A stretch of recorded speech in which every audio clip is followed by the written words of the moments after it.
Allez, donc il est là, on va commencer. Donc TH3, thermodynamique 3. Donc ça commence par deux chapitres sur la diffusion.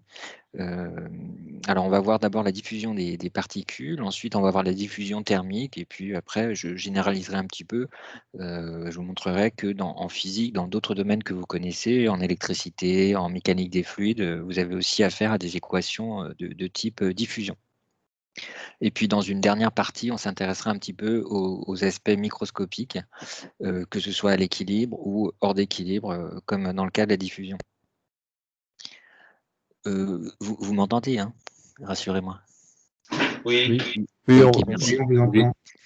Donc voilà, j'ai mis donc première partie, c'est la diffusion de particules.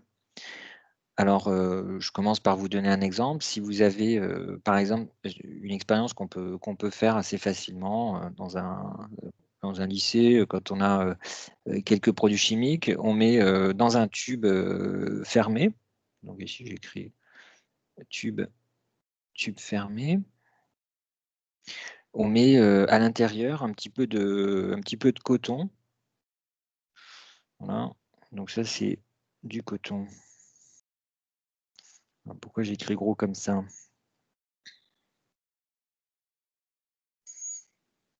Coton, voilà. Et sur ce coton, on peut mettre un petit peu d'ammoniac, hein, donc plus NH3. L'ammoniac, c'est basique, hein, vous faites de la chimie, vous connaissez ça. Et donc sur des petits bouts sur des petits morceaux de matériaux poreux, ça peut être du coton d'ailleurs aussi. Ici, on peut mettre un indicateur coloré, acido-basique. Et donc, il y en a un qui s'appelle la phénolphtaléine. Et il est, grosso modo, c'est un indicateur qui devient rose en milieu basique.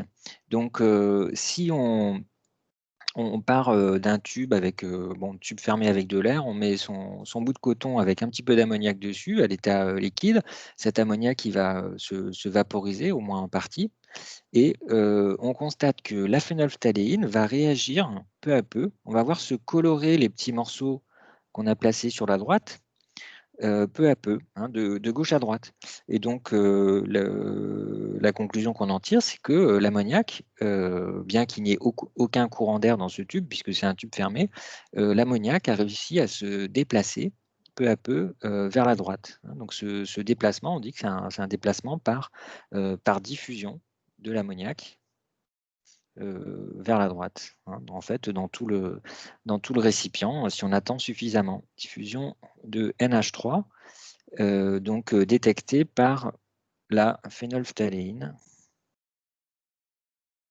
détectée par un indicateur coloré.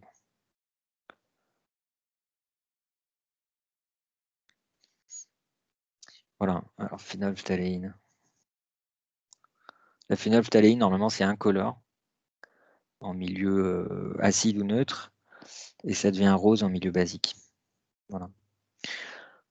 Donc c'est un exemple de diffusion de particules, et on en verra un certain nombre d'autres dans les exercices.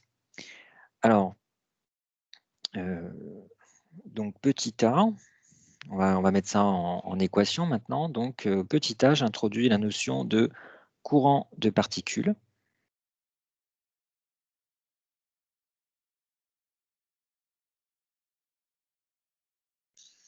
Qui ressemble un petit peu certainement à ce que vous avez vu en électrocinétique.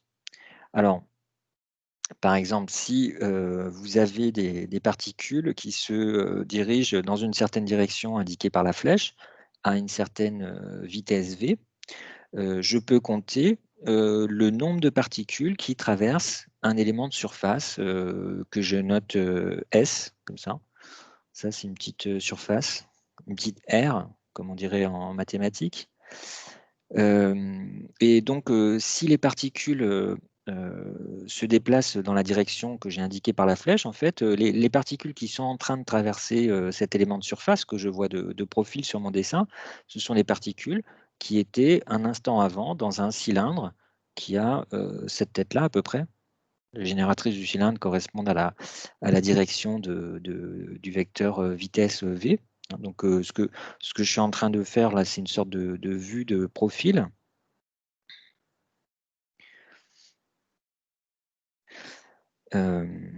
Et puis, si vous voulez, je peux en faire une vue en perspective, mais bon, je ne suis pas très fort en dessin. Donc voilà, la surface S, le disque S que traversent les particules. Je représente le vecteur vitesse V toujours, qu'ont les particules au voisinage de ce petit élément de surface.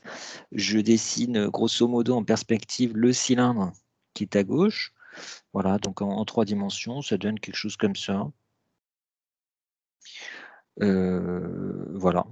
Alors pour faire des calculs, pour savoir par exemple combien de particules traversent, la surface S par unité de temps, bah, il faut que je donne une orientation à la surface S. Elle est orientée comme en électrostatique par un vecteur unitaire, normal à la surface. Donc U comme unitaire, N comme, normal. Je peux le dessiner à droite, sur le schéma en perspective aussi, UN. Voilà. Et je peux introduire, l'angle entre le vecteur, vitesse v des particules et la normale UN. Cet angle, je l'appelle θ. Voilà. Alors je vous rappelle, je fais ce petit dessin pour compter le nombre de particules qui traversent, l'élément de surface S pendant une certaine durée. C'est ce qu'on appelle le flux. Le flux de particules, il est noté phi, hein, dans tous les livres. Par définition, c'est le nombre de particules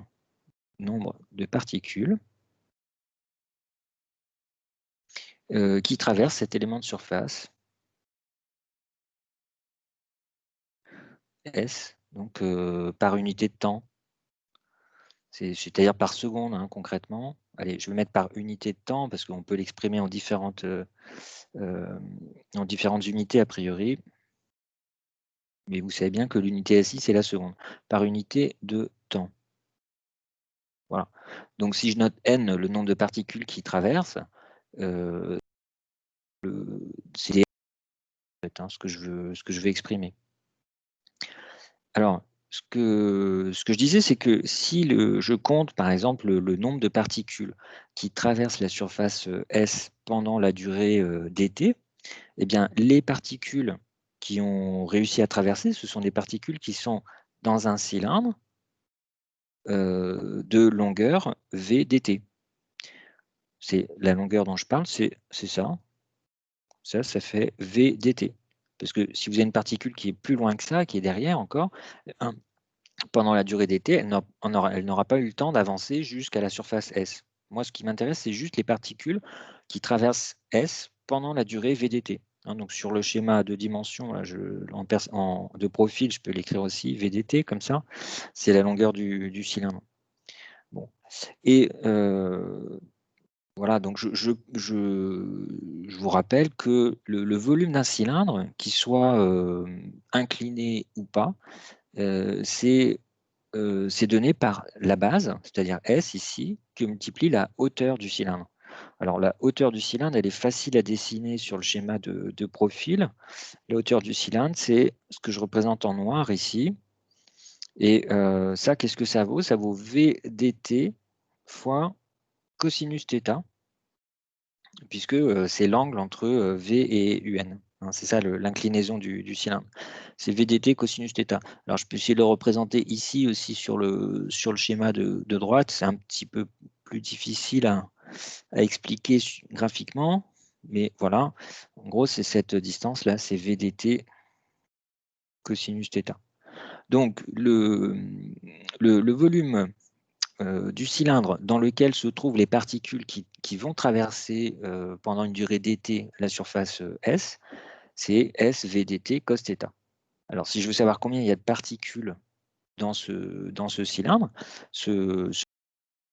c'est de particules que multiplie le volume du cylindre. Hein, donc, c'est ça le nombre de particules qui vont traverser la surface S pendant la durée dt. Donc, je l'écris, dn, ça va être le nombre de particules qui traversent S pendant dt, c'est égal à la densité volumique de particules, je peux l'appeler petit n par exemple, donc densité volumique de particules.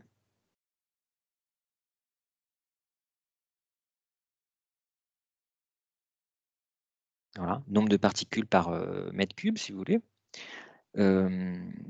Et donc multiplié par, alors n, donc c'est pas une quantité de matière, hein. A priori, on est en physique, c'est un nombre de particules par unité de volume.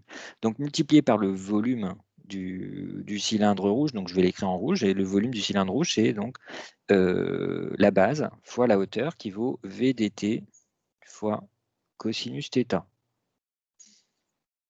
Voilà.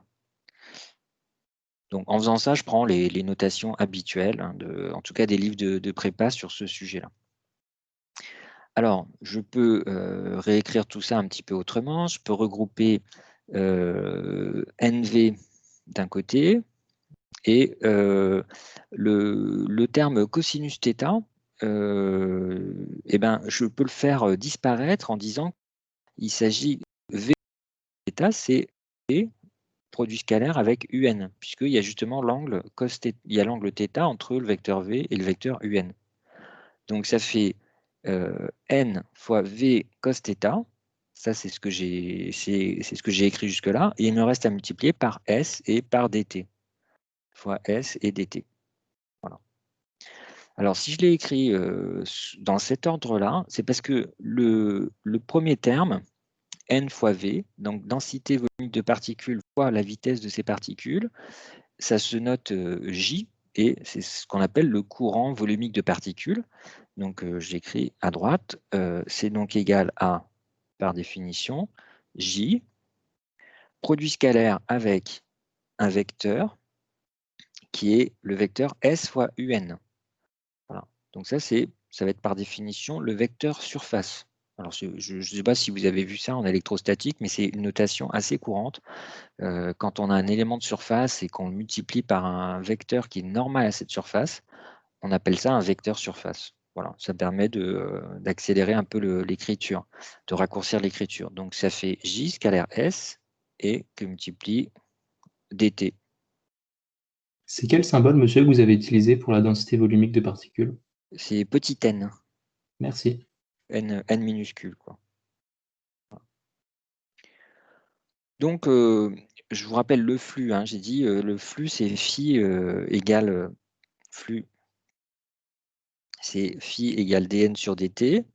Donc, je reprends l'expression de dn que je viens d'écrire, je divise par dt, et ça fait donc j scalaire s. Voilà. Et donc, tiens, je ne l'ai pas écrit, le j, c'est ce qu'on appelle le... Alors, il y a deux appellations possibles, c'est le courant volumique de particules. Je pense que je vais dire ça dans la suite du cours. En tout cas, bon, c'est ce que j'ai plutôt l'habitude de dire. Courant volumique de particules. Mais dans certains livres, et notamment dans les livres qui suivent scrupuleusement le programme de prépa, maintenant, ça a tendance à s'appeler le vecteur densité de courant de particules, qui est un peu plus long. Alors, je le mets quand même, donc, ou vecteur densité de courant de particules.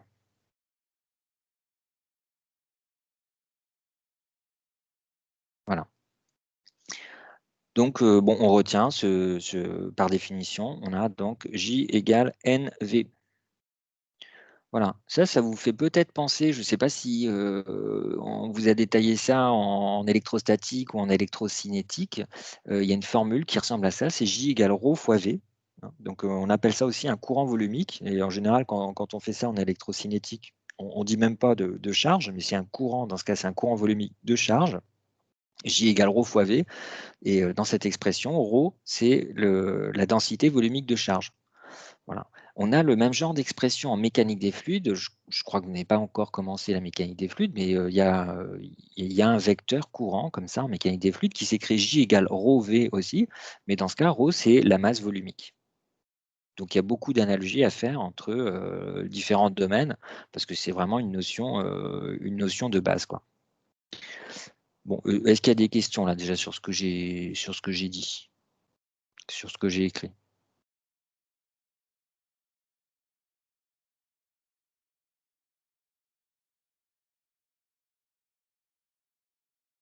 Non? Bon, alors, je continue. Alors, ce n, hein, que je viens d'écrire là dans J égale NV, c'est une grandeur, thermodynamique si on veut, parce qu'elle est définie sur un volume qui n'est pas, microscopique.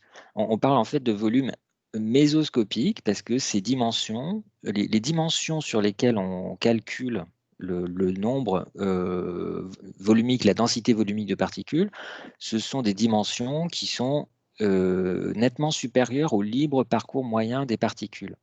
Hein. Alors c'est un truc un peu fin, mais en gros, qu'est-ce que ça veut dire? C'est le libre parcours moyen des particules, c'est la distance que parcourent les particules dans le milieu, que ce soit un gaz ou autre chose, sans interaction avec les autres particules, sans rencontrer les autres particules. Donc, si on considère un volume dans l'espace qui est plus petit que, enfin, dont la dimension caractéristique est plus petite que le libre parcours moyen, ce qui va se passer, c'est que dans ce volume, il va y avoir des fluctuations du nombre de particules qui vont être très importantes. Et donc, on ne pourra pas vraiment donner un sens au nombre moyen de particules par, par, euh, par unité de volume. Donc, quand on calcule n, c'est sur une échelle qui est toujours nettement supérieure au libre parcours moyen. Mais par contre, ce volume, il doit être nettement inférieur à l'échelle macroscopique parce que vous pouvez avoir une variation de la densité de particules entre une zone de l'espace et une autre zone de l'espace. Hein. Et c'est justement ce qui va nous intéresser puisque, en fait, on va avoir de la diffusion de particules lorsqu'il y a un déséquilibre entre différentes zones dans l'espace. Si vous avez une zone où il y a beaucoup de particules et à côté une zone où il y a peu de particules, eh bien, on constate expérimentalement que les particules vont de la zone concentrée vers la zone où il y a moins de particules. Voilà, c'est peut-être intuitif, en tout cas, c'est bon, une règle générale, c'est une loi phénoménologique, comme on dit, c'est-à-dire qui n'est pas démontrée par la théorie, mais enfin qu'on pourrait essayer d'expliquer par la théorie, mais qui en tout cas que l'on constate. Voilà. Alors, donc avec ces précautions-là, on va faire un comptage de particules en utilisant le vecteur J que je viens d'introduire. Et donc, c'est le B, bilan de particules. Alors, je viens de vous inscrire, si vous regardez sur Arch, maintenant vous êtes inscrit normalement au cours TH3 et vous trouverez le plan de ce cours hein, dans les premières lignes. Bilan de particules.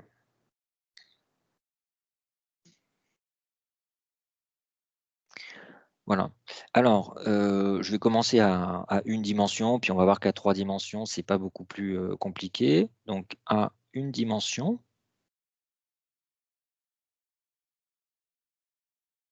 Monsieur, Oui. je suis allée voir pour chercher le plan du cours, mais j'ai pas trouvé. Donc, soit il y est pas, soit j'ai mal cherché. Ah, alors Non, non, mais moi j'ai non peut-être plus. fait une erreur. Hein. J'ai peut-être fait une erreur. Je regarde en même temps que vous. Alors, est-ce que vous avez accès à TH3? Oui, je vois les DS et les corrections de DS. D'accord, d'accord. Alors, je regarde. Et les vidéos aussi. Ok. Je regarde comment ça s'appelle. J'ai peut-être oublié de le mettre à jour. Ah oui, parce qu'il est, je ne sais pas pourquoi, là, il est caché pour les étudiants. Alors, je viens de le faire apparaître, mais je ne sais pas si ça va peut-être prendre du temps pour que vous le voyez. Hein. Voilà. Normalement, vous devrez, dans quelques minutes, C'est bon. C'est bon? Ouais. Ok, super. Voilà. Alors, donc, bilan de particules, c'est-à-dire qu'on va compter les particules qui rentrent et qui sortent dans un système donné. Et donc pour ça, je vais considérer un système qui ne bouge pas. Donc ça peut être un morceau de solide, voilà, sous la forme d'un bout de tuyau. Donc voilà, vous avez hein, pour fixer les idées, ou une barre. Voilà, vous avez une barre métallique de section cylindrique, et enfin métallique, une barre métallique ou pas, et vous avez des molécules qui diffusent, qui se déplacent. On va voir hein, que dans les solides même, il y a des phénomènes de diffusion. Et donc, le système que je vais considérer, c'est une tranche de matériau qui sera comprise entre une abscisse X et une abscisse X plus dx. Donc, quand je fais ça, je veux dire que on va introduire un axe X qui va être horizontal, orienté vers la droite, et je vais considérer que sur une abscisse X donnée, la concentration de matière, la densité volumique de particules ne dépend que de X, hein, donc elle est constante sur une tranche donnée de la barre. Voilà.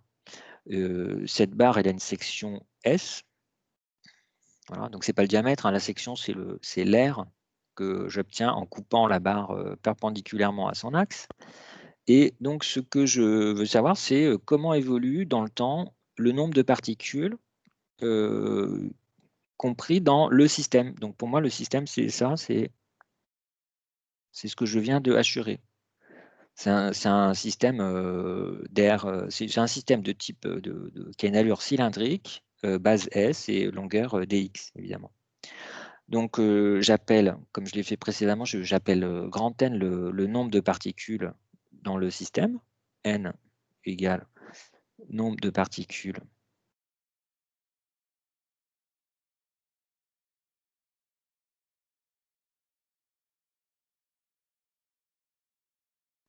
dans le système.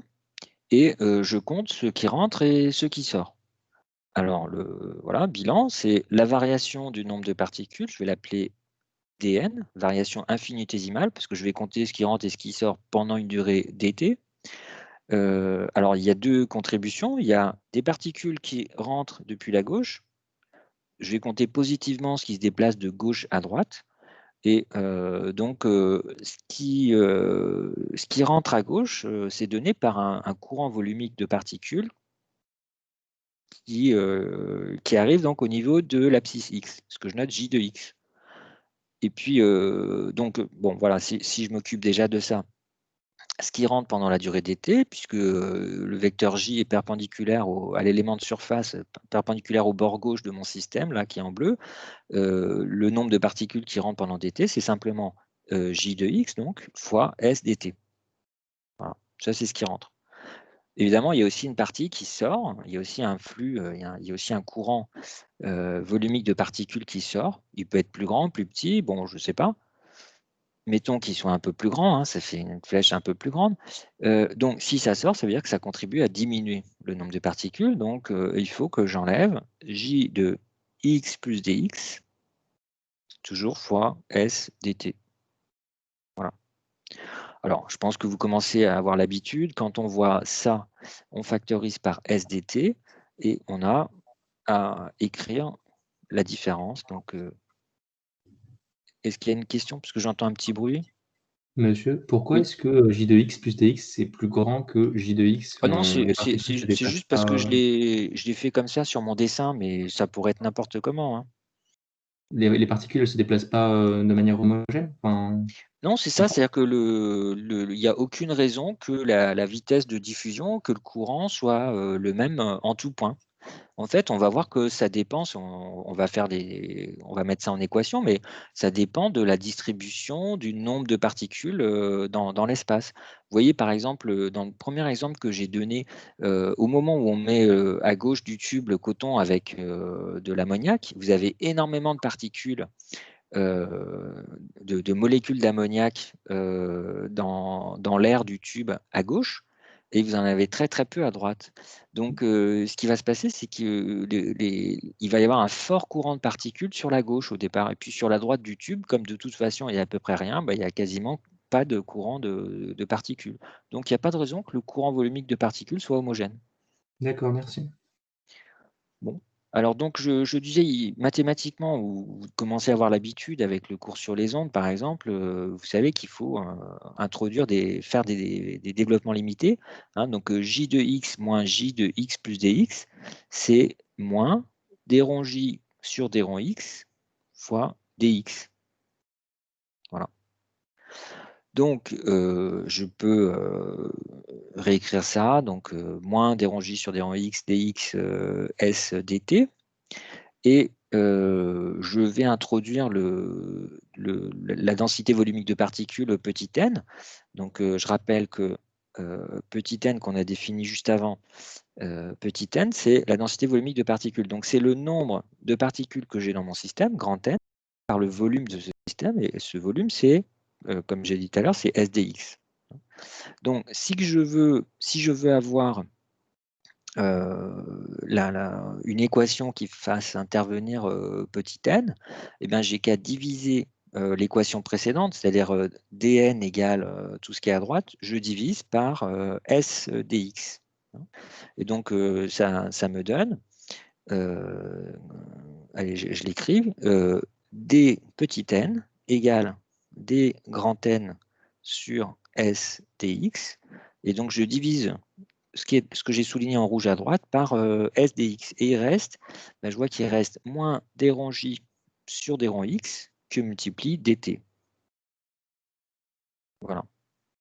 Alors, je peux diviser par dt à gauche et à droite, et ça me donne donc d rond n sur d rond t égale à moins d rond j sur d rond x. Alors, pourquoi je mets un d rond et pas un d droit? Parce qu'a priori, n, la densité volumique de particules, elle dépend du temps, mais elle peut dépendre aussi, elle dépend en général de l'espace. C'est-à-dire que dans l'expérience que je vous ai montrée au tout début, il y a beaucoup de particules à gauche, il y en a très peu à droite, ça dépend de l'espace. Et d'ailleurs, c'est seulement quand il y a des variations de densité de particules qu'il y a des courants volumiques de particules. Donc, c'est pour ça qu'on met des ronds, hein. Je vous rappelle, des ronds, c'est dérivée partielle, c'est quand une fonction dépend de plusieurs variables a priori. Voilà. Est-ce qu'il y a des questions déjà sur ça, sur ce petit développement limité, ce bilan de particules? Monsieur, moi j'ai une question. Oui. Vous pouvez redire d'où elle vient la formule n est égal à grand N sur SDX? Alors, le petit n, c'est la densité volumique de particules, hein, donc ne pas confondre ici avec la quantité de matière. Alors, je sais que ça peut prêter à confusion parce que bon, en chimie, vous avez l'habitude de petit n, mais là, j'utilise vraiment les notations des livres de prépa hein, quand je fais ça. Donc, petit n, c'est le nombre de particules individuelles ou de molécules individuelles dans un mètre cube hein, ou par mètre cube. Alors, c'est égal à j'écris donc ça pour le système. Dans le système que j'ai assuré en bleu, il y a grand N particules. Et dans quel volume sont ces particules? Elles sont dans le volume assuré en bleu qui vaut grand S dx, parce que c'est un cylindre de base grand S et de longueur dx. Donc petit n, densité volumique de particules, c'est le nombre de particules par mètre cube, si on veut.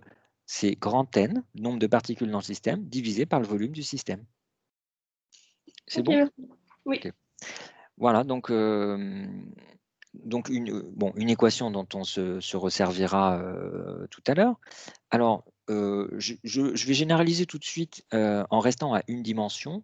Je vais généraliser au cas où il y a des productions, où il y a une production de particules à l'intérieur du système. Alors, je mets remarque.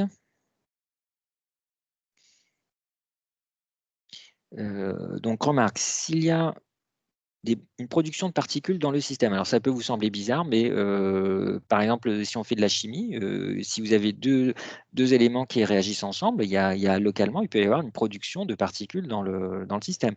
En radioactivité aussi, vous avez production de nouveaux isotopes à l'intérieur du système. Donc, s'il y a en plus donc production de particules,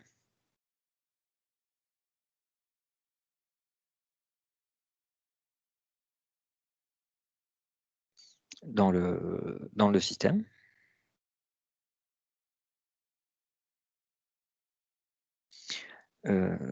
Alors, cette quantité produite par unité de temps, on peut l'écrire comme ça. Donc, dn, je vais mettre prod comme produite. Cette quantité, évidemment, elle est proportionnelle au temps dt. Elle est proportionnelle au volume du système. Et la constante de proportionnalité, dans les livres de prépa, elle est notée sigma.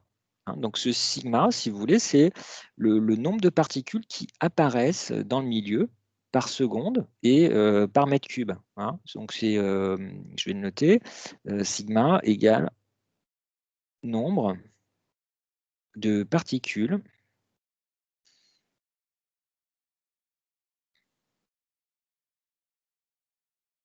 qui apparaissent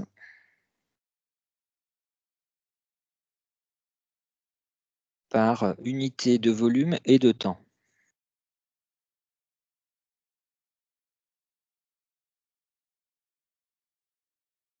Voilà, on appelle ça aussi le taux de production de particules. Bon, alors si on refait le même raisonnement que précédemment, ça va juste rajouter ce terme sigma dans le bilan. Hein, donc on retrouve grosso modo la même équation, ça nous fait d-ρn sur d-ρt. Donc voilà, j'écris. Alors, on aura d-ρn sur d-ρt égale moins d-ρj sur d-ρx, parce que là, encore une fois, il peut y avoir des particules qui rentrent, qui sortent, sauf que localement, il va y avoir en plus ce terme sigma qui va se rajouter. Voilà, donc c'est une petite généralisation par rapport au cas précédent.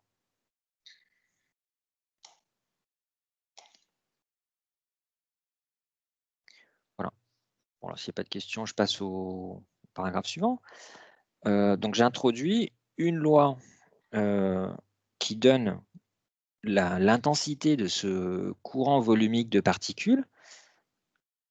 Cette loi, elle a été trouvée expérimentalement par un médecin qui s'appelait Fick. Donc ça s'appelle la loi de Fick. Voilà.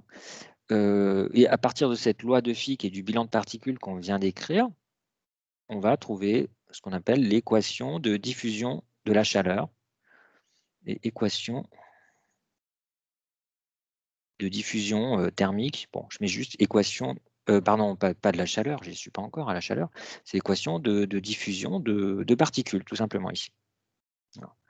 Alors, donc, je suis toujours pour l'instant à une dimension, puis je généraliserai rapidement à plusieurs dimensions ensuite. Donc, à une dimension, cette loi, elle s'écrit comme ça. Elle dit que le courant volumique de particules, que je compte positivement vers la droite, hein, J de x, à l'abscisse x, ce courant de particules, il est proportionnel au gradient, c'est-à-dire au taux de variation de particules dans l'espace.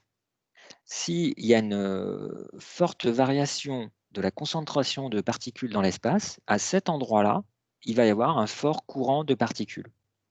Plus la répartition des molécules est inhomogène, plus fort va être le courant de particules. Sauf que les particules se déplacent toujours du milieu le plus concentré vers le milieu le moins concentré. Donc le courant, il est opposé à ce terme d-ρn sur d-ρx. Et c'est juste une relation de proportionnalité. Donc il y a un coefficient de proportionnalité qui est devant, qui est toujours noté d, et il s'appelle par définition, ce d s'appelle le coefficient de diffusion. Alors j'ai un petit peu mal fait, je le recommence. Donc moins d. Et d, donc c'est ce qu'on appelle le coefficient de diffusion.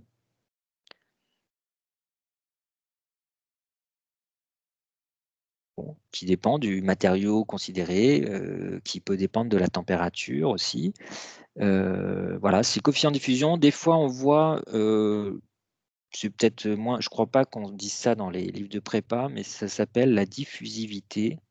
Diffusivité. Voilà. Donc, coefficient de diffusion de particules. Voilà, c'est la loi de Fick, donc c'est début du 19e siècle.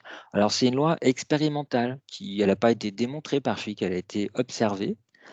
Et puis, à partir de cette loi, on a fait des calculs, on s'est aperçu que les équations qu'on va en tirer sont bien vérifiées expérimentalement. Donc, c'est ce qu'on appelle une loi phénoménologique. Hein. Elle n'est pas démontrée, mais on en fait l'hypothèse, et puis après, ça marche bien pour expliquer ce qui se passe dans la réalité.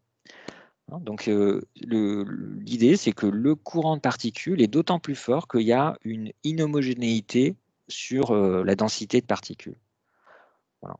Alors, ça se généralise facilement à 3 dimensions. Je mets en remarque. À 3 dimensions.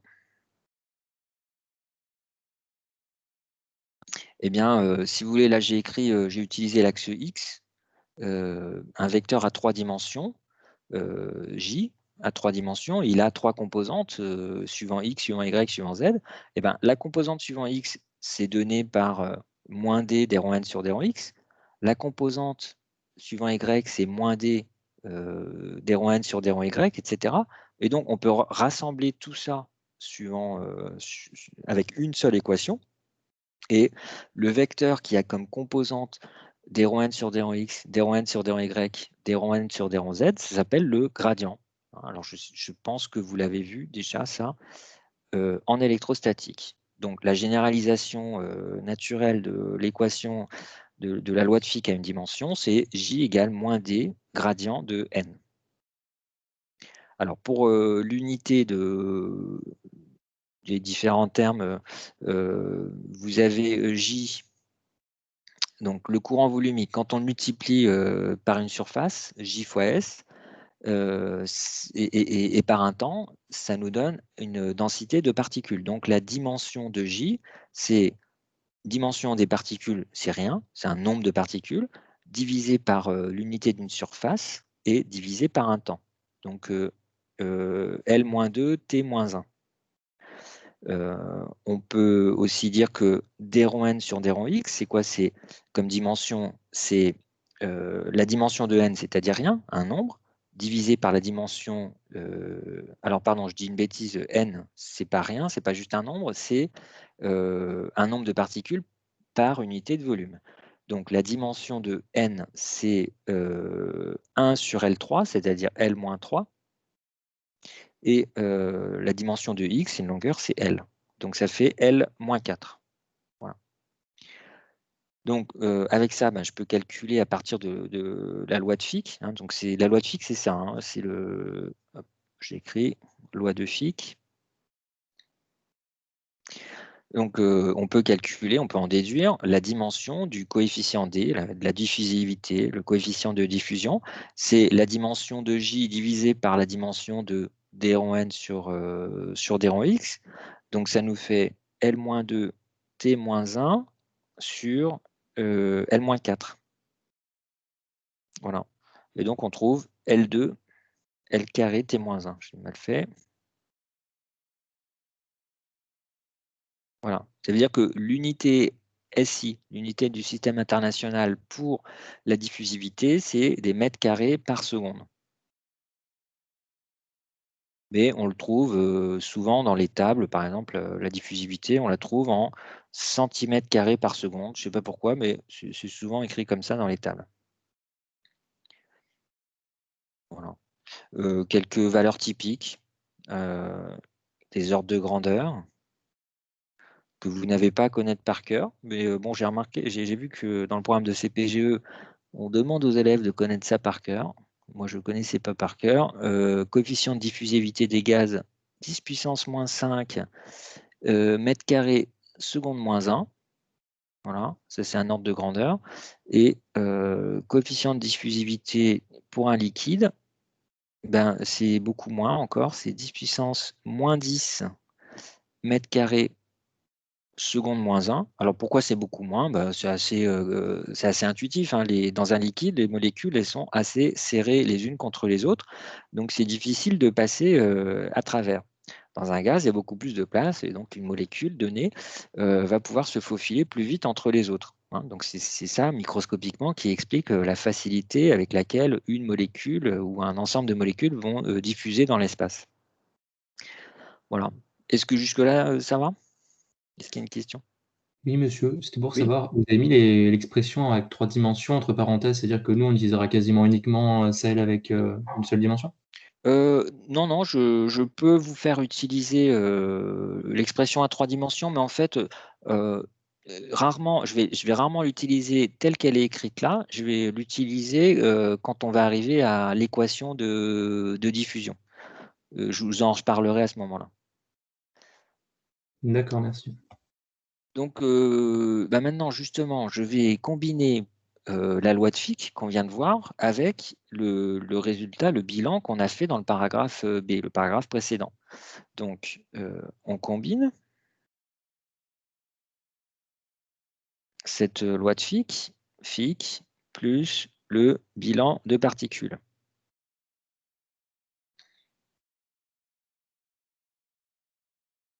Voilà.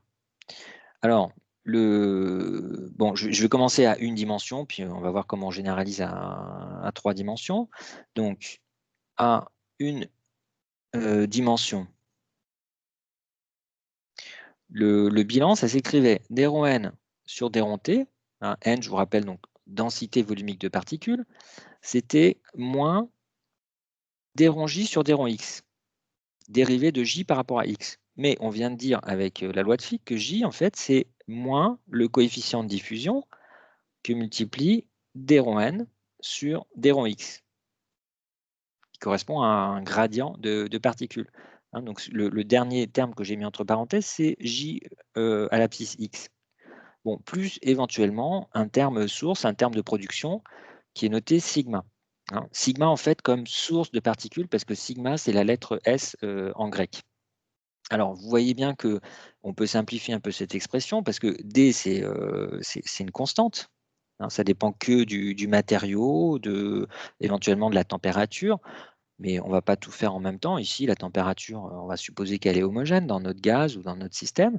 Et donc, on peut la sortir de la dérivée, et on tombe donc sur l'équation suivante. Ça nous fait donc dérivée de n par rapport à t, dérivée partielle de n par rapport à t, égale grand D, les moins se simplifient entre eux, fois dérivée seconde de n par rapport à x.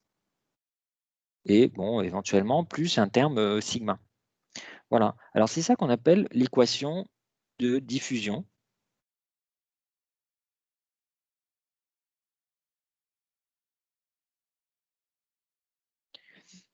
Pour les particules, en tout cas. Et de manière générale, en fait, quand on tombe sur une équation comme ça, on appelle ça une équation de diffusion. Et j'en donnerai quelques exemples dans le cours, et puis en TD ensuite.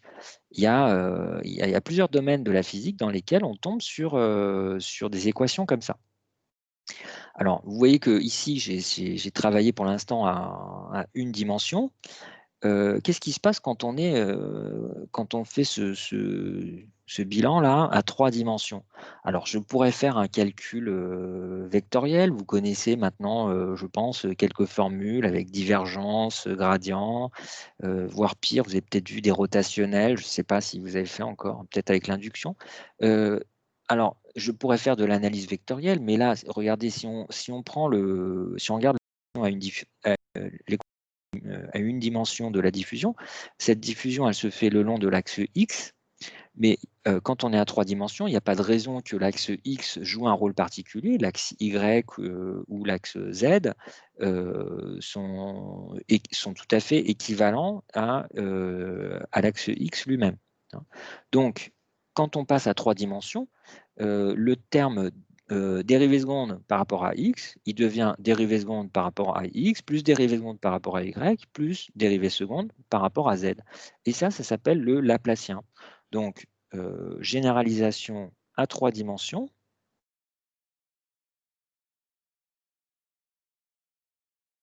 Donc, je ne vous demanderai pas d'en faire la démonstration à 3 dimensions, mais bon, il faudra connaître l'expression de cette équation.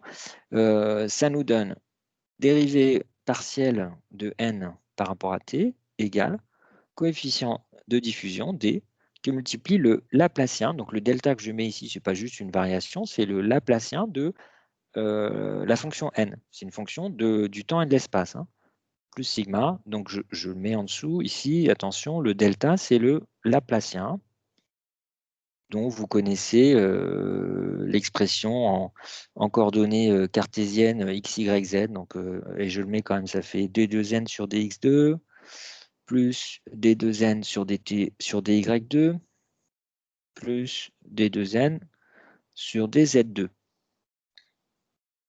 Voilà.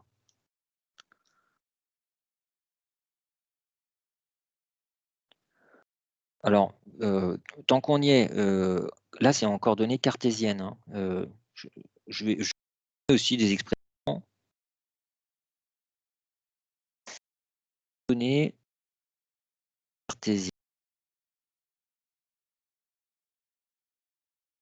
Alors, quand on a un problème asymétrie sphérique, je vais mettre en remarque, je vais mettre remarque 1, pour un problème asymétrie sphérique ou cylindrique. Pour un problème.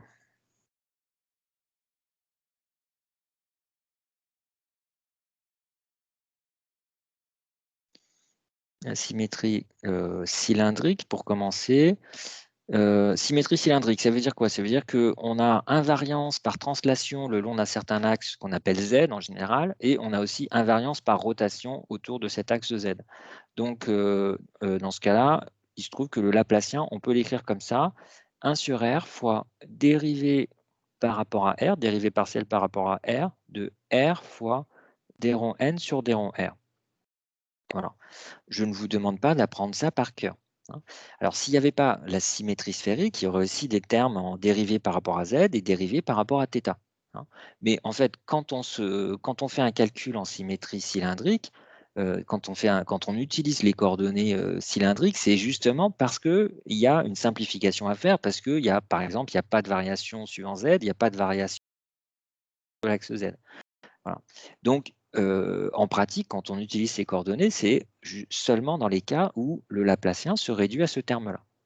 Alors, un petit conseil, quand vous utilisez cette expression dans un exercice, il ne faut surtout pas la développer, cette expression. Vous voyez, ce qu'il ne faut surtout pas faire, c'est commencer par dire « Ah ben, qu'est-ce que c'est que la dérivée par rapport à R de R d rond n sur d rond R ?» C'est la dérivée d'un produit, donc je vais dire que c'est dérivée de R par rapport à R, plus multiplié par d rond n sur d rond R, plus machin. Il ne faut surtout pas développer. Parce que le but du jeu dans ces exercices, c'est toujours d'intégrer, de savoir calculer le bilan de n en tout point. On est toujours amené à une intégration. Donc, il ne faut pas transformer cette expression. De la même façon d'ailleurs que dans le dernier DS, à un moment, je demandais quelle est la variation de volume d'une petite tranche dans la trompette. Eh ben, il fallait surtout pas développer. Il fallait mettre un développement limité, qui était la section du tube de trompette multipliée par l'avancement qui était noté U des différentes particules. Il fallait garder S et U ensemble pour faire son développement limité. Sinon, ça devenait inextricable, quoi. Alors, voilà pour un problème à symétrie cylindrique. De même, rapidement en symétrie sphérique. Donc, je ne vous demande pas de le connaître par cœur, mais vous pourrez vous référer par exemple à ce que j'ai écrit là dans les exercices, puisqu'on va voir les deux cas de figure. Asymétrie sphérique, c'est la même chose, sauf qu'il y a des carrés. C'est-à-dire que vous avez 1 sur R carré fois dérivée par rapport à R de R carré d rond n sur d rond R. Voilà. Bon, on va voir en exercice comment on s'en sert, mais c'est pas, vous voyez, c'est finalement, même si on est à 3 dimensions, on va uniquement traiter de cas où on se ramène à une seule variable, qui est donc soit x, soit r. Sinon, ça peut être intéressant, je ne sais pas, dans l'industrie, ça peut être intéressant de faire des cas plus compliqués. On n'a pas ces symétries-là, mais ça veut dire que forcément, on fait du calcul numérique. Hein. On fait de la simulation numérique dans ce cas-là. Deuxième remarque, les équations de diffusion. Dans l'équation qu'on a sous les yeux, la d rond n sur d rond t égale d fois Laplacien, machin, ce qu'on peut remarquer, c'est que si on change le signe du temps, si on change t en moins t, ça change l'équation. Alors, si on change t en moins t, cela change l'équation. Alors, vous pouvez vous dire, évidemment que ça change l'équation. Pourquoi alors, cela change l'équation. Bon. Alors, je vous fais remarquer quand même que ça, c'était pas le cas, par exemple, pour les dernières équations que vous avez vues avec moi. L'équation de D'Alembert, ne notez pas, mais D'Alembert, vous avez toujours mettons que n ce soit la perturbation, vous avez d2n sur dx de e, moins 1 sur c2 d2n sur dt2, hein, en imaginant que n ce soit une perturbation qui se propage comme une onde. Vous avez un d2n sur dt2. Ça veut dire que si vous dérivez non pas par rapport à t, mais par rapport à moins t, vous allez dériver une fois par rapport à moins t, une deuxième fois par rapport à moins t, et les moins, ils vont se compenser. Ça veut dire que si vous changez t en moins t dans l'équation de D'Alembert, en fait, ça ne change rien. Alors, qu'est-ce que ça a comme conséquence? Ça a comme conséquence que si vous avez une onde qui se propage de gauche à droite, eh ben, l'onde inverse, elle est possible aussi. C'est-à-dire, si vous inversez le temps, si vous changez le signe du temps, c'est-à-dire si le temps se déroule à l'envers, vous verriez une onde que l'on peut produire aussi. Physiquement, c'est toujours possible donc d'inverser une onde. C'est la propagation d'ondes, suivant l'équation d'Alembert, c'est-à-dire les ondes qui sont non amorties, elles correspondent à des phénomènes réversibles. Vous voyez une onde non amortie qui se propage de gauche à droite, il est toujours possible de fabriquer une onde non amortie de la même amplitude qui se propage de droite à gauche. C'est un phénomène typiquement réversible, la propagation d'ondes suivant l'équation de D'Alembert. Les lois de la mécanique, de manière générale, quand il n'y a pas de frottement, les lois de la mécanique sont réversibles. C'est-à-dire que quand vous avez F égale ma, la loi de base de la mécanique, A c'est l'accélération, c'est la dérivée seconde par rapport au temps. Ben, quand deux fois par rapport à moins t au lieu de dériver par rapport à t, vous tombez sur la même expression. Donc, quand vous avez une boule de billard, mettons, qui rebondit sur 3 bandes, vous pouvez prévoir que le mouvement inverse est possible. Vous envoyez la boule de billard dans l'autre sens, tant que vous pouvez négliger les frottements, ça va donner exactement le même mouvement. Voilà, ce sont des phénomènes réversibles. Et bien là, typiquement, ce n'est pas le cas pour l'équation de diffusion. Vous voyez qu'il y a une dérivée première par rapport au temps. Donc, ça c'est caractéristique en fait des phénomènes qui sont non réversibles. Donc, la diffusion, typiquement, les phénomènes diffusifs sont non réversibles.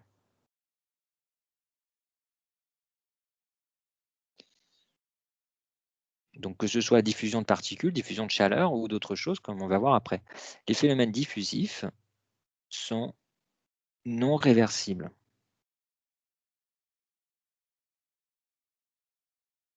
Voilà. Bon, qu'est-ce qu'on peut dire encore sur l'équation de la chaleur? C'est pas l'équation de la chaleur, c'est l'équation de diffusion de particules. Remarque 3, c'est une équation qui est linéaire. Cette équation de diffusion, équation de diffusion, c'est linéaire. Alors, qu'est-ce que ça veut dire que c'est une équation linéaire? En fait, vous connaissez déjà en principe les équations différentielles linéaires. Linéaire, ça veut dire que vous n'avez pas de termes du genre, quand vous écrivez par exemple en maths f' égale AF, eh ben, vous n'avez pas de terme en carré. Vous n'avez pas, par exemple, f' carré égale AF. Ça serait une équation non linéaire. Bon, bah là, c'est pareil, c'est des équations aux dérivées partielles. Il y a deux variables. Donc, on ne dit pas équation différentielle, on dit équation aux dérivées partielles. Mais vous n'avez que des termes linéaires. Vous n'avez pas de n carré ou de racine de n dans ce genre d'équation. Alors, ça, c'est important en physique. Tous les physiciens savent que quand on a une équation différentielle linéaire, il y a un avantage énorme, c'est que si on a trouvé deux solutions, on peut les superposer, on peut en faire la somme, ça fait encore une solution. Donc, le fait que ce soit équation de diffusion, je vais mettre égale équation linéaire, égale équation linéaire, et ça veut dire qu'on peut sommer les solutions, ou soustraire, on peut faire des combinaisons linéaires de solutions. On peut combiner les solutions mathématiques pour respecter les conditions limites. On peut combiner les solutions mathématiques que l'on trouve. Une somme de deux solutions, ça fait encore une solution.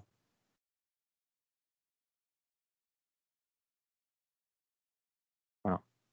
Monsieur? Oui. J'ai pas très bien compris pourquoi c'est une équation linéaire. Vous avez expliqué parce qu'il n'y a pas de n carré, tout ça, mais j'ai pas.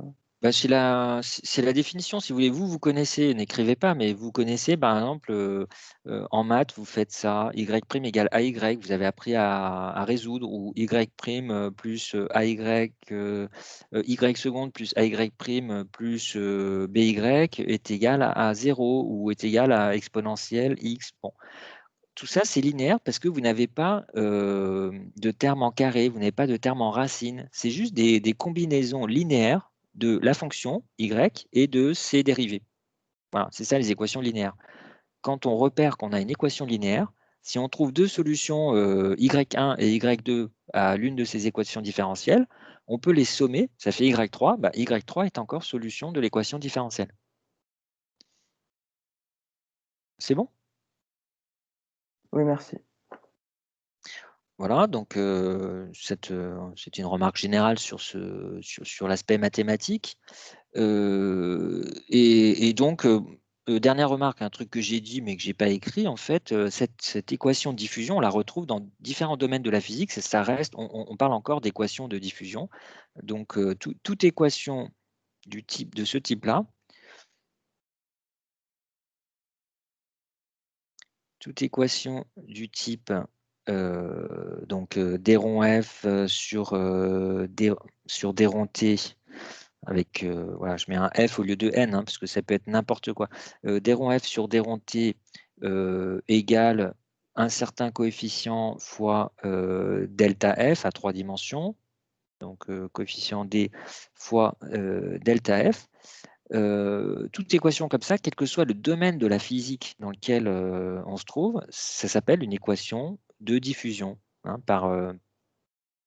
est appelée équation de diffusion. Monsieur? Oui. On n'a pas de sigma ici? On n'a pas d delta f plus sigma? Oui, alors on peut avoir, c'est vrai, on peut rajouter plus sigma, ça sera encore appelé une équation de diffusion avec terme source.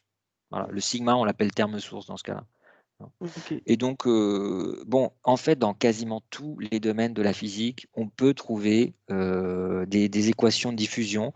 Donc, ce que vous connaissez, par exemple, c'est vous connaissez en électromagnétisme. Si ça se trouve, vous avez déjà vu ça. Est-ce que vous avez fini le cours d'ondes électromagnétiques? Oui.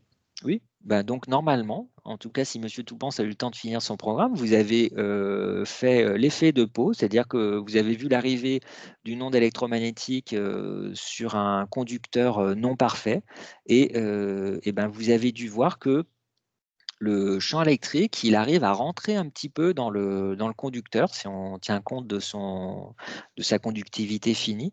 Eh bien, au moment où on écrit l'équation qui donne le champ électrique à l'intérieur du conducteur, eh bien, vous pourrez revoir votre cours. Normalement, ça correspond mathématiquement à une équation de diffusion, hein. Donc, en fait, vous avez déjà vu ça sans le savoir en électromagnétisme. Et bientôt, vous allez en faire en mécanique des fluides. Donc, je le rajoute, méca fluide. Il y a des équations de diffusion, notamment pour la viscosité. Alors, je ne sais pas si vous faites tous les fluides visqueux, c'est peut-être en spécialité, là, en thème méca. Mais bon, voilà, en mécanique des fluides, il y en a de la diffusion. Et puis, bon, dans d'autres domaines, en thermique, ben, on va le voir ça quand on va faire les transferts de chaleur juste après. Il y a aussi de la diffusion. Et puis, il y en a encore dans d'autres domaines. Voilà. Donc, c'est quelque chose, c'est comme d'habitude en physique, hein, quand on a bien compris ce qui se passe dans un domaine, quand on maîtrise les équations dans un domaine, eh ben, ça peut donner des idées pour résoudre des problèmes dans d'autres domaines.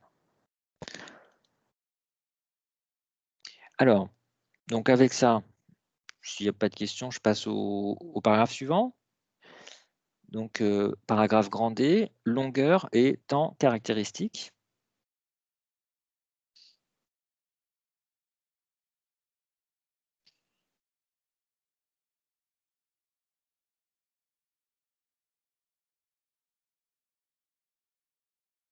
Voilà.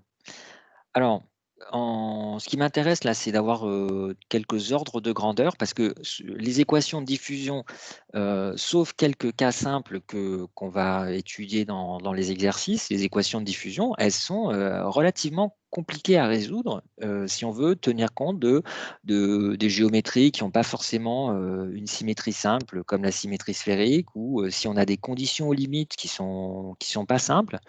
C'est pas facile de trouver une solution mathématique, une solution analytique, c'est-à-dire qu'on puisse écrire avec des exponentielles, des logarithmes, etc. Je vous disais tout à l'heure, souvent il faut se résoudre à faire du calcul numérique. Alors dans ce domaine, comme en mécanique des fluides d'ailleurs, que vous avez peut-être commencé du coup, c'est toujours pas mal d'avoir des ordres de grandeur. Alors comment est-ce qu'on fait, que ce soit en mécanique des fluides ou ici, pour avoir des ordres de grandeur?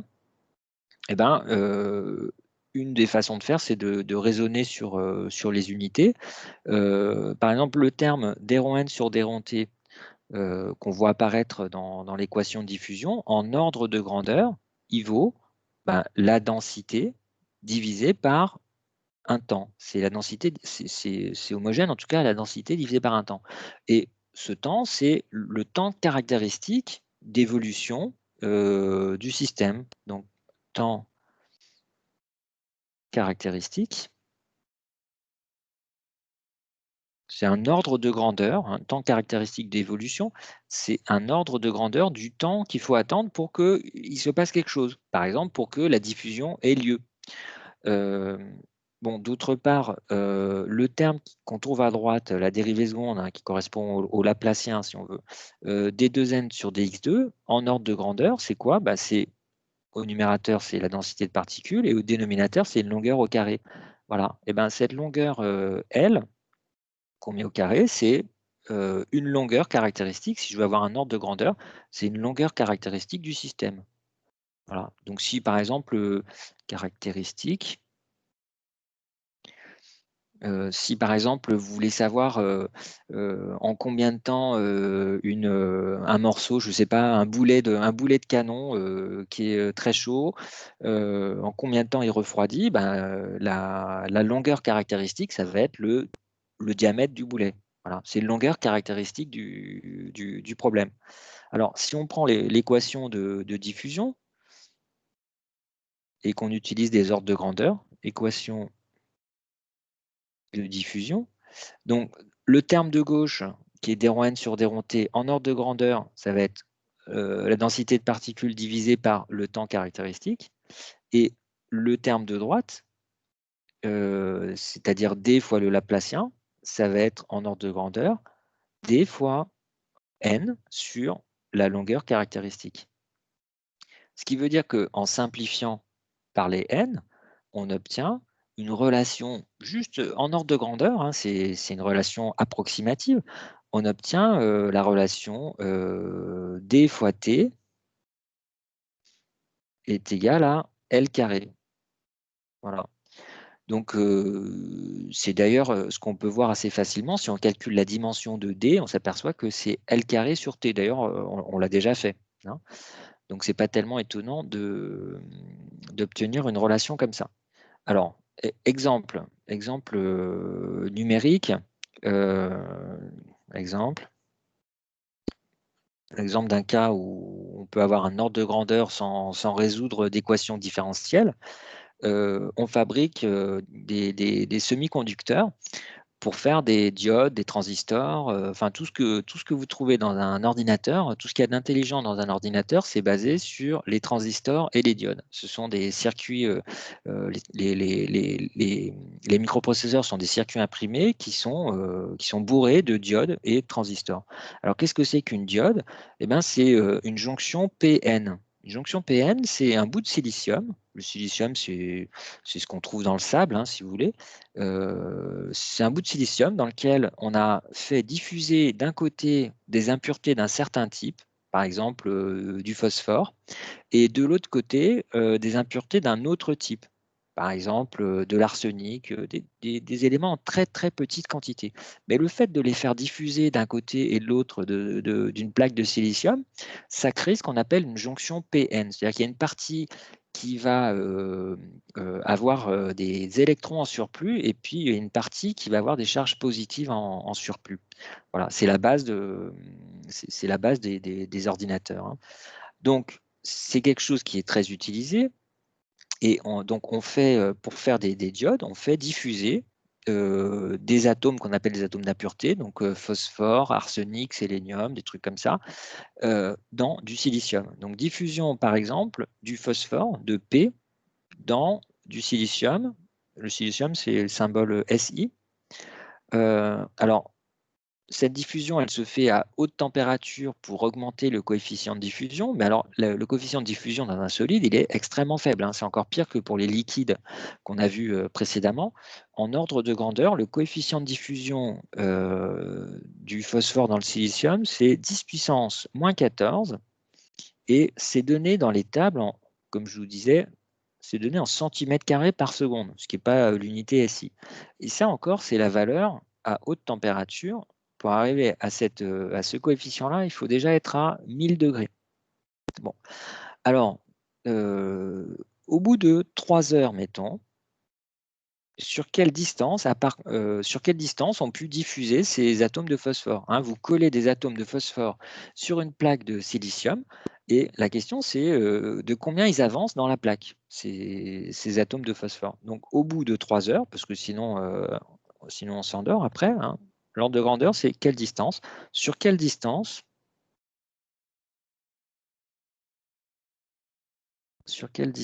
diffusent ces atomes de phosphore.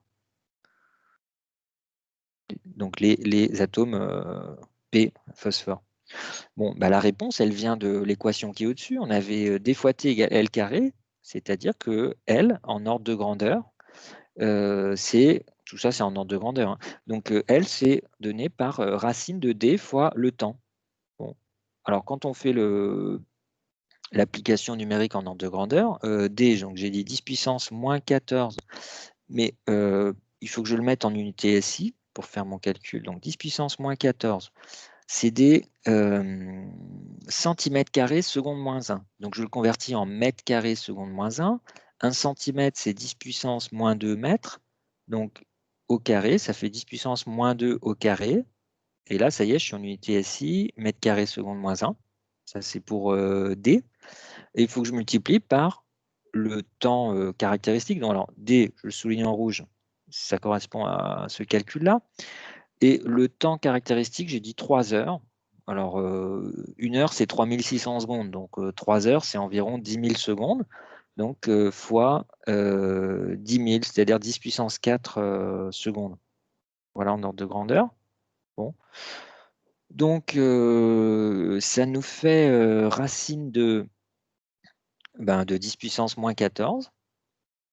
Et donc, ça nous fait 10 puissance moins 7 mètres, c'est-à-dire seulement 0,1 micromètre. Bon, alors, heureusement, ça suffit pour faire des diodes. Hein. De toute façon, les diodes d'aujourd'hui, elles sont microscopiques. Hein, dans les microprocesseurs, elles sont même pas visibles à l'œil nu. Et donc, on arrive à doper, comme on dit, de type P ou de type N, des morceaux de silicium pour en faire des diodes, voilà, en collant des impuretés sur ce silicium. Et donc, en 3 heures, on arrive à faire diffuser ces impuretés sur une distance de 0,1 micromètre. Ce qui représente, par rapport quand même à l'échelle atomique, ça représente pas mal, parce que un atome, c'est quoi? Typiquement, c'est 10 puissance moins 10 mètres, ou 10 puissance moins 9 pour les gros.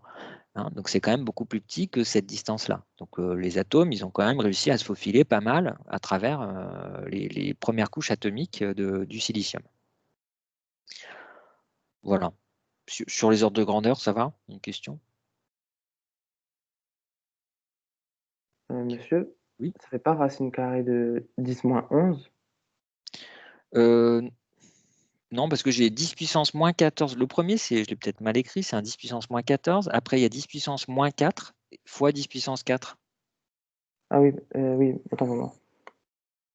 Bon, alors, donc on voit que ici, l'extension de la diffusion, de la zone sur laquelle ça diffuse, cette extension, elle est proportionnelle non pas au temps, mais à la racine du temps. Hein. C'est-à-dire qu'on ne peut pas vraiment parler de vitesse de diffusion parce que ça on peut pas dire, enfin en tout cas, on peut pas dire qu'on a une vitesse de diffusion constante, hein, au sens de la vitesse. Quand on parle par exemple, quand on résout l'équation d'Alembert, on a une célérité ou une vitesse des ondes, c'est une vitesse constante. Pour la diffusion, on n'a pas une vitesse constante puisque le déplacement, si on veut, des particules se fait proportionnellement à la racine du temps, hein, comme on le voit sur l'équation là qui est au-dessus. Donc je le mets en remarque. Cette extension de la zone de diffusion qui est notée L, hein, est de l'ordre de racine de t. Voilà. Et ça, c'est quelque chose qui est, donc c'est pas proportionnel à t, mais un racine de t. Ça, c'est caractéristique des phénomènes de diffusion. Donc, est caractéristique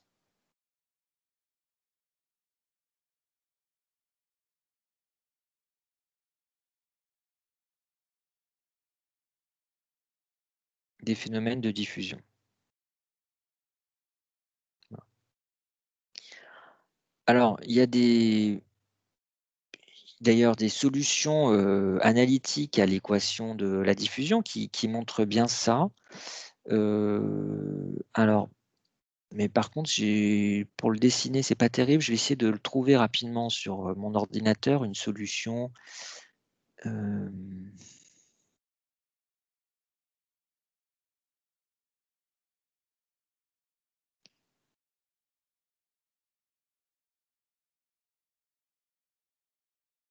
Alors,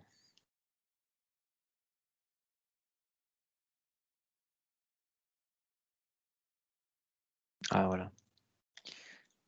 Alors, est-ce que je peux copier ça?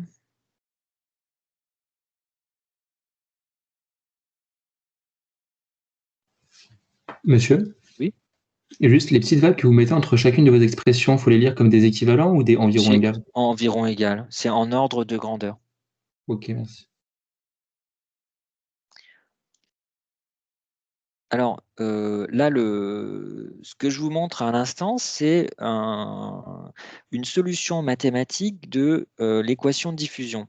C'est ce qu'on obtient au cours du temps, c'est la densité de particules en fonction de la position. Donc, en fait, l'axe qui est en bas, qu'on ne voit pas bien, il faudrait que je mette ça. Je mettrai les images que j'ai utilisées sur Arch ensuite, hein. Bon, vous pouvez faire peut-être une ou deux courbes qui ont la tête de celle que je montre là. En abscisse, c'est x. On a l'abscisse x égale à 0 au milieu. Et en ordonnée, c'est le nombre de particules donc, à l'abscisse x et à l'instant t. Et donc, en fait, la courbe rouge, ça correspond à ce qu'on a au départ. Et puis, on laisse diffuser ces particules. Alors, la solution mathématique qui correspond à une injection locale de particules à l'abscisse x égale à 0, c'est ça. C'est donc solution de l'équation de diffusion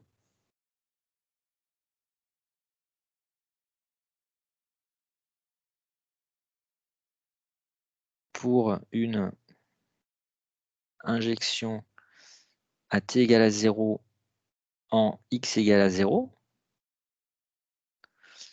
La solution s'écrit comme ça. C'est en fait ce qu'on appelle une gaussienne en physique. Et vous connaissez peut-être ça sous le nom de loi normale, mais loi normale, normalement, on parle de loi normale seulement pour les probabilités. Hein. Donc, dans le reste des maths et de la physique, on appelle ça une gaussienne. Et donc, une gaussienne, c'est caractérisé par une exponentielle moins x carré. À un facteur près, le facteur près, c'est 2 sigma carré. Voilà.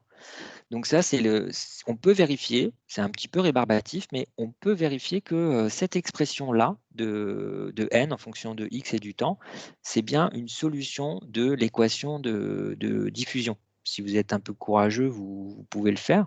Alors c'est une solution à condition que sigma, donc qui est l'écart type, hein, je ne sais pas si vous reconnaissez là-dessus le cours de terminale, sigma, l'écart type, c'est donné par racine de 2d.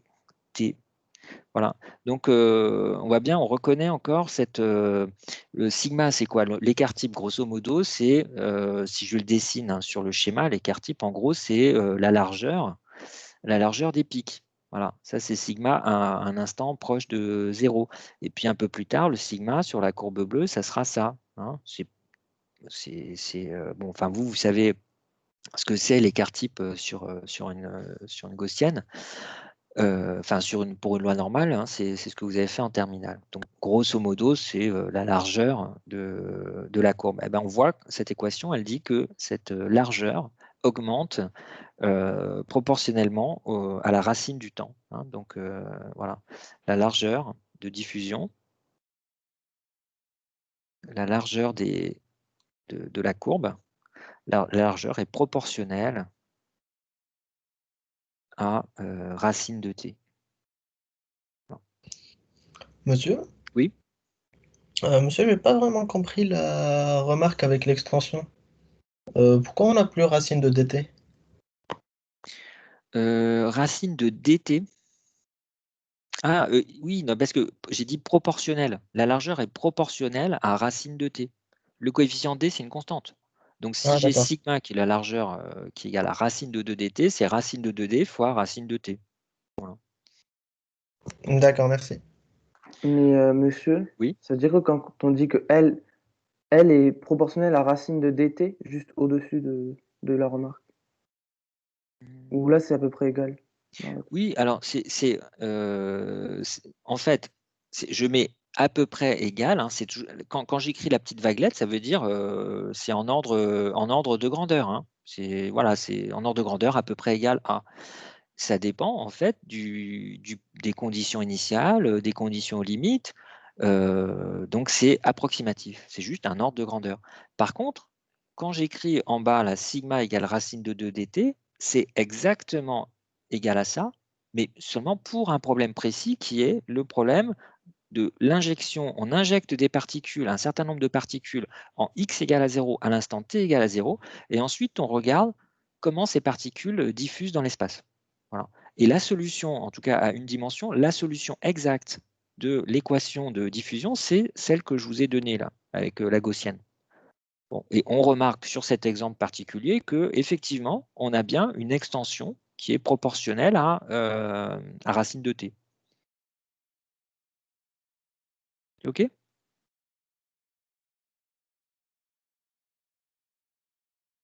Bon, je ne sais pas si OK, j'espère. Oui, c'est bon. OK, d'accord. Alors, donc, bon, avec ça, je passe au paragraphe suivant. Donc, grand E, régime stationnaire.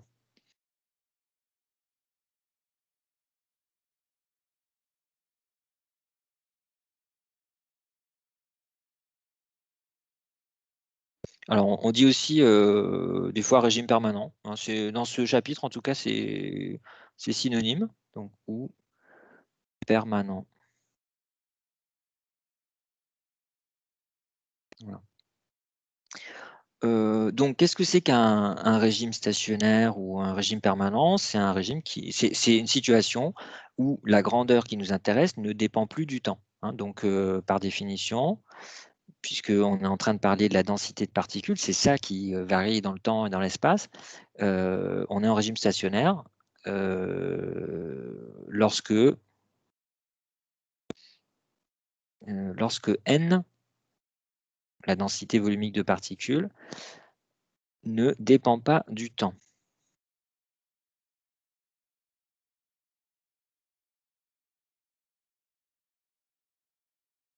Voilà. Hein, donc le régime stationnaire, c'est lorsque n ne dépend pas du temps. Donc, quand on rentre ça dans l'équation de diffusion, comment est-ce que ça simplifie les choses? Équation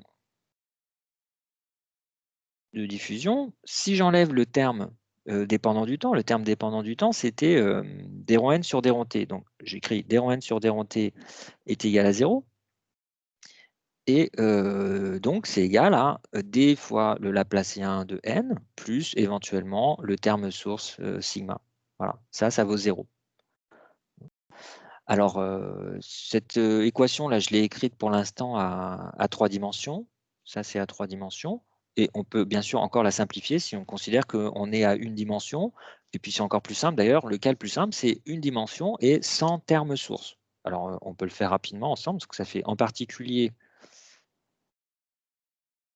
à une dimension et sans terme source, sans terme de production de particules, sans le terme source sigma. Ça nous donne une équation toute simple. Donc, une dimension, on va dire donc, en coordonnées cartésiennes, une dimension cartésienne x, ça nous fait donc dérivée seconde de n par rapport à x, plus 0 égale à 0. Hein, donc, ça fait juste d de n sur dx2 est égal à 0. Et bien sûr, c'est très simple d'intégrer ça, puisque ça nous fait d rond n sur d rond x est égal à une constante, a. Et ensuite, quand on intègre une deuxième fois, ça fait n de x est égal à ax plus, a priori, une autre constante, b. Donc ax plus b, hein, donc a et b étant des constantes.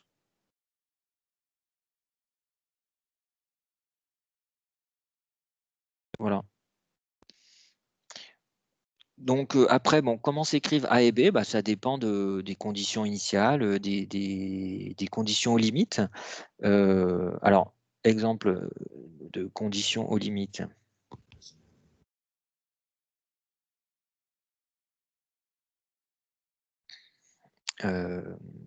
Conditions aux limites. Donc, par exemple, si j'ai le long de l'axe X, j'ai une concentration de particules imposée en x égale à 0, puis une autre concentration qui est imposée en x égale L. Voilà. En x égale à 0, mettons, j'ai une concentration N1. En x égale L, j'ai une concentration N2. Dans ce cas, je peux écrire que si j'écris ça si je reprends l'équation précédente, n de x égale ax plus b, c'est-à-dire une évolution linéaire entre x égale à 0 et x égale à grand L, hein, vous faites x égale à 0 là-dedans, ça donne n de 0 égale b, donc b c'est n1. Et puis, de la même façon, quand vous écrivez que n de L, c'est n2, eh ben, vous trouvez, donc immédiatement, vous trouvez n de x égale donc n1 plus n2 moins n1, facteur de x sur L. Voilà. Alors, il y en a un qui a laissé ouvert son micro, ou alors il y a peut-être une question. Est-ce qu'il y a une question là-dessus? Non, monsieur, c'est juste un misclic. Bon, voilà. Donc, on a, voilà, qu'est-ce que ça fait? Ça fait une variation linéaire, si vous voulez, je le représente graphiquement. C'est un truc simple. Vous avez donc, dans ce cas, n en fonction de x qui varie linéairement. Alors, je ne sais pas si, par exemple, n1 est plus petit que n2. Voilà, mettons ça, c'est n1. Et puis, en x égale L, vous avez une concentration n2. Hein, c'est-à-dire si sa hauteur, sur ce graphique, c'est n2. Eh bien, entre les deux, vous avez une évolution linéaire de la concentration de particules. Voilà, ça c'est quand on est en régime permanent, c'est-à-dire quand on a suffisamment longtemps. Par exemple, tout à l'heure, on a calculé des durées caractéristiques. Si on attend la durée caractéristique ou plusieurs fois la durée caractéristique qu'on calcule en ordre de grandeur, hein, et bien, au bout d'un moment, on se retrouve dans un régime qui est quasiment un régime stationnaire. Et donc, on se retrouve dans une situation comme ça. Voilà. On peut calculer aussi le courant volumique, J, avec cette expression. Hein, c'est simple, parce qu'à une dimension, on a J égale moins D fois d rho n sur d rho x, moins D fois le gradient. Et donc, qu'est-ce que ça fait le d rho n sur d rho x, on voit que ça fait n2 moins n1 sur grand L. Donc, ça nous fait, en changeant le signe, ça fait D fois N1 moins N2 sur grand L. Voilà. On peut aussi calculer le flux. Si vous avez une section S, si vous avez une diffusion de particules le long d'une barre de section S, je vous rappelle que le flux, dans ce cas, c'est J fois S. Hein, donc, le flux, c'est D fois S sur L, et le tout multiplié par N1 moins N2. Est-ce qu'il y a des questions là-dessus?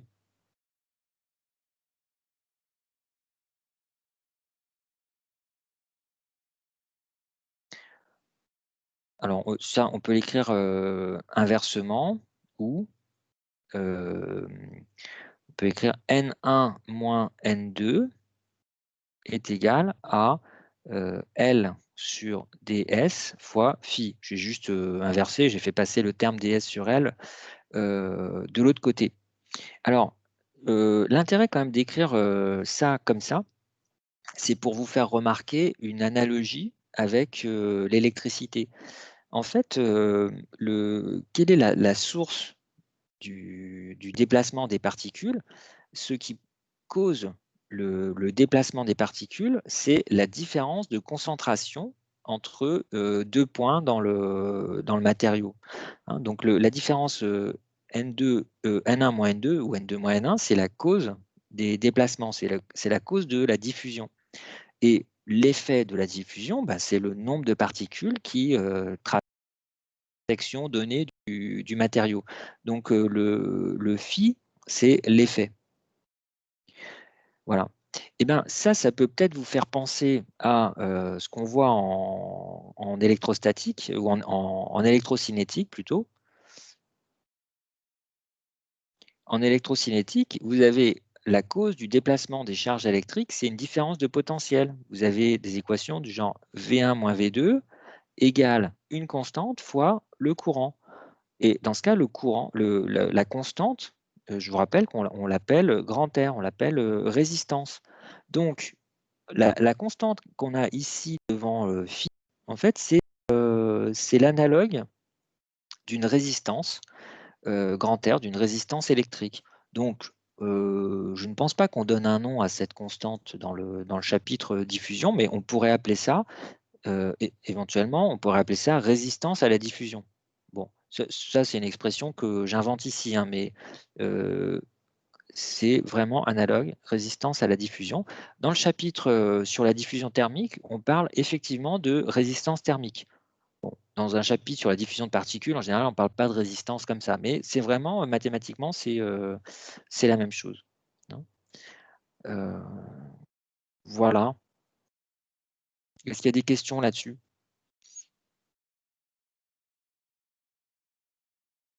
Bon, alors, je vois que c'est presque l'heure. Moi, je crois que je vais m'arrêter là parce que là, sinon, il faut que je commence un autre paragraphe et je ne vais pas avoir le temps. Il me reste 2 minutes. Je ne vais pas avoir le temps de vraiment discuter ce paragraphe-là. Donc, voilà, je m'arrête là. Et comme d'habitude, si vous avez des questions, je reste, je vous explique. Bonne soirée. Au revoir, bonne soirée. Au revoir. Au revoir. Oui, je Au vous revoir. écoute. Vous pouvez expliquer la première expression du déphasage? Sur la seule d'ailleurs. Du déphasage? Oui. Alors, vous parlez de l'optique ondulatoire ou pas là? Ah non, pardon, De phi du flux? Ouais, de phi. Alors, le flux phi, c'est J fois S. Hein. Dans l'expression, ici, je suis à une dimension. Hein. Donc, je cherche, je représente un élément de surface S, je représente deux profils, et J, c'est le courant volumique de particules. Eh bien, le flux phi, dans ce cas-là, c'est le produit J fois S. Ok, merci. Est-ce qu'il y a d'autres questions? Moi, monsieur, j'ai pas très bien compris l'utilité vraiment de ce paragraphe E, en fait. C'est-à-dire qu'on doit en tirer quoi? C'est-à-dire qu'on doit en tirer des formules ou juste un raisonnement général? C'est en fait l'équation de diffusion de la chaleur, c'est une équation qui est a priori horriblement compliquée à résoudre parce que c'est une équation aux dérivées partielles. Et si vous voulez trouver une solution mathématique à cette équation, non seulement il faut vérifier qu'à chaque instant, on a des ρ n sur des ρ t égale machin, mais en plus, il faut que sur les bords, sur les frontières du système, vous vérifiez les conditions limites. C'est-à-dire que on peut, par exemple, imposer un certain flux de particules à gauche, on peut imposer une certaine densité de particules à droite. Mathématiquement, c'est horriblement compliqué et il y a assez peu finalement de situations dans lesquelles on arrive à résoudre cette équation. Alors, il y a par contre une situation dans laquelle il est relativement facile de résoudre cette équation, c'est lorsque plus rien ne bouge. Lorsque les concentrations, alors plus rien ne bouge, attention, je veux dire, lorsque les concentrations des particules ne changent pas au cours du temps. C'est-à-dire que vous pouvez avoir des concentrations différentes à différents endroits, mais imaginons qu'on a attendu suffisamment longtemps pour que ça ne bouge plus. Et ben dans ce cas-là, on peut calculer effectivement, c'est ce que je viens de montrer, on peut effectivement calculer la distribution de la concentration de particules dans l'espace. Hein, donc je vous montre ça parce que c'est un des cas où c'est relativement simple de résoudre cette équation sans que je vous donne d'autres indications. Vous allez pouvoir résoudre des exercices dans lesquels on va vous dire on suppose qu'on a déjà atteint le régime stationnaire. On a vu que ça arrive au bout d'un temps caractéristique là, que j'ai donné. Le temps caractéristique, c'est L carré sur D. Au bout de ce temps-là, typiquement, on va se retrouver en régime stationnaire. Et dans ce cas-là, on arrive à résoudre l'équation.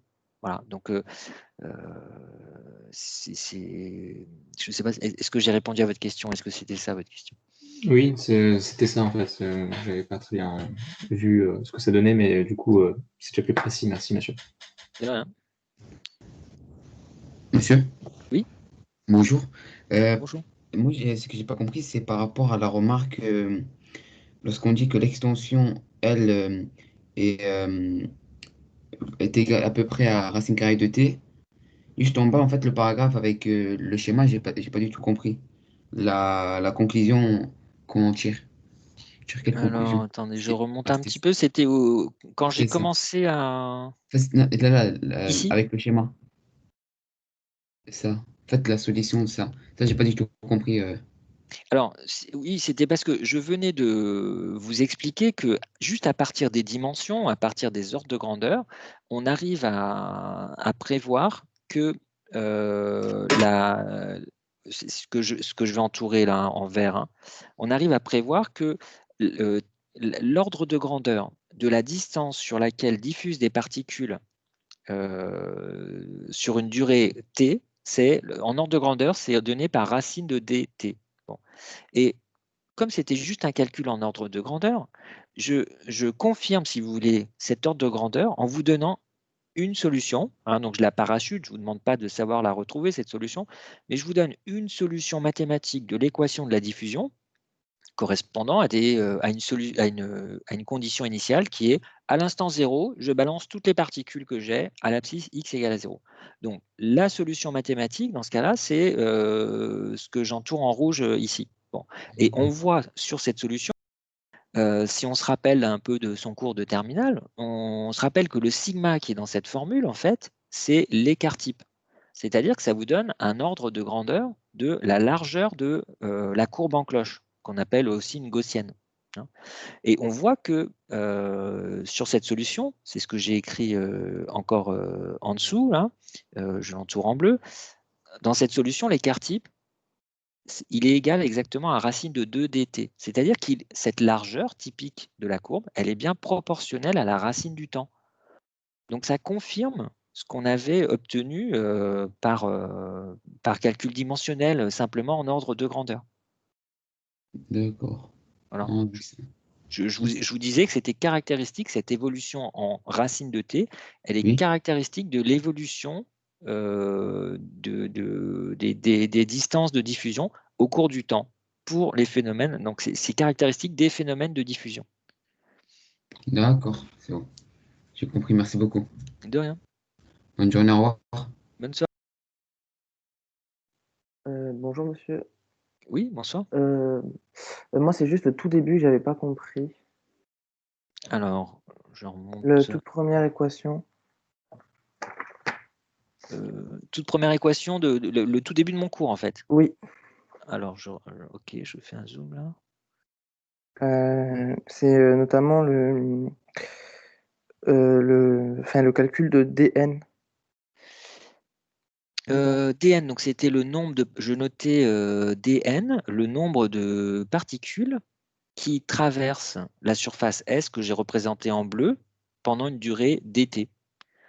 Et donc, ce que je disais, c'est que si les particules qui traversent la surface S ont une vitesse qui est orientée par le vecteur V que j'ai représenté en rouge, eh bien, ces particules, un instant avant, elles étaient, eh ben, je les représente, elles étaient dans un cylindre qui a la même orientation que le vecteur vitesse V. Hein. Les particules qui vont traverser la surface S, elles étaient dans un petit cylindre qui est orienté comme ça, comme je l'ai indiqué sur le schéma. Ça vous le comprenez ou pas? Il y a un cylindre Il et y a un les cylindre, et particules. alors après la question c'est quelle est la longueur de ce cylindre que je dois considérer pour compter les particules. La question, je répète, c'est combien de particules traversent S pendant la durée dt. Donc, je compte les particules comme je faisais d'ailleurs en première année, en tout début du cours de thermodynamique. Je dis où doivent être ces particules pour qu'elles aient une chance de traverser S sur la durée dt. Eh bien, les particules, elles ne doivent pas être trop loin à gauche. J'ai dessiné par exemple là des particules, je les redessine en vert là. Les particules que je représente en vert, même si elles sont en train de s'orienter vers, même si elles sont en train de se diriger vers la surface S, elles ne vont jamais l'atteindre sur la durée dt parce qu'elles n'auront pas parcouru une distance suffisante. D'accord? Au maximum, une particule qui se dirige vers S sur la durée dt, elle aura avancé de vdt. D'accord? Si je considère qu'elles ont toutes la même vitesse, d'ailleurs, elles vont toutes avancer de vdt vers la droite. Donc c'est que celles qui sont à la distance, qui sont plus proches de la surface de VDT, qui peuvent traverser. Voilà, c'est celles qui sont plus proches que vdt. Oui. C'est elles qui vont traverser. Voilà, donc d'où la géométrie de mon cylindre. C'est comme ça que je compte les particules. Je commence par calculer le volume de ce cylindre, et après je multiplie par la densité volumique de particules, et ça y est, j'ai le nombre de particules. Du coup, c'était le cos θ, j'ai pas compris. Ah, le cos θ, c'est simplement que le volume de ce cylindre, je vous rappelle, pour un cylindre, même s'il est penché, le cylindre, je vous dessine un cylindre penché. Ça, c'est un truc de maths, peut-être que vous ne connaissez pas. Même si vous avez un cylindre incliné comme ça, hop, eh ben, la formule qui donne son volume, c'est la base, c'est-à-dire l'air que vous avez là sur le disque en bas, multiplié par la hauteur. Voilà, même s'il est penché, base fois hauteur, ça donne le volume. Donc, c'est ce que j'ai écrit. Et là, qu'est-ce que c'est que la hauteur de ce cylindre? Ce n'est pas VDT. Ça, c'est VDT, c'est l'équivalent de ce que je fais en vert. Là, c'est la longueur d'une génératrice du cylindre. Ça, c'est l'équivalent du VDT. La hauteur, vous voyez que ce n'est pas VDT, c'est moins. Or, l'angle entre ces deux directions-là, cet angle-là, c'est θ.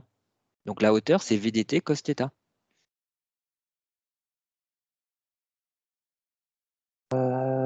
J'ai compris, le VDT, il est comme ça, la hauteur, elle est comme ça. Et si on veut, la hauteur, elle est égale à VDT. Ah, mais oui, c'est oui, c'est oui, c'est une formule de Trigo, cos θ, oui. VDT cos Ok. θ. Et donc, Oui. pour avoir le volume, c'est base fois hauteur. Donc, c'est S fois VDT cos θ. Et après, on multiplie par la densité volumique, comme ça, on a le nombre Le nombre de particules molécules. qui sont dans ce cylindre. C'est-à-dire le nombre de particules qui vont sortir par S sur la durée dt. Ok, merci, j'ai compris. Merci. Est-ce qu'il y a d'autres questions? Moi, je voudrais juste prendre une photo d'une partie du cours avec le graphique, justement, avec les sigmas pour les écart-types, parce que je voudrais le refaire au propre, mais j'ai pas eu le temps. Oui. Mais en fait, vous savez, à chaque fois, je mets ça sur Internet. Je mets ça sur Arch. J'écris trace écrite du cours de telle date. Et donc, vous pouvez télécharger ça et le retrouver en haute définition, format vectoriel et tout, sur Arch. Bon, si vous voulez, là, je le descends, mais voilà. Vous n'avez pas à retenir cette expression que je vous ai donnée là, avec la gaussienne. Vous n'avez pas à le retenir par cœur. Hein. C'est juste, ça fait partie de la remarque, en fait? D'accord. Oui, je voulais, oui, ça fait partie de la remarque, et n'apprenez pas ça par cœur. Hein. Merci. Est-ce qu'il y a d'autres questions? Non? Bon, je vous souhaite une bonne soirée. Soirée. Au revoir.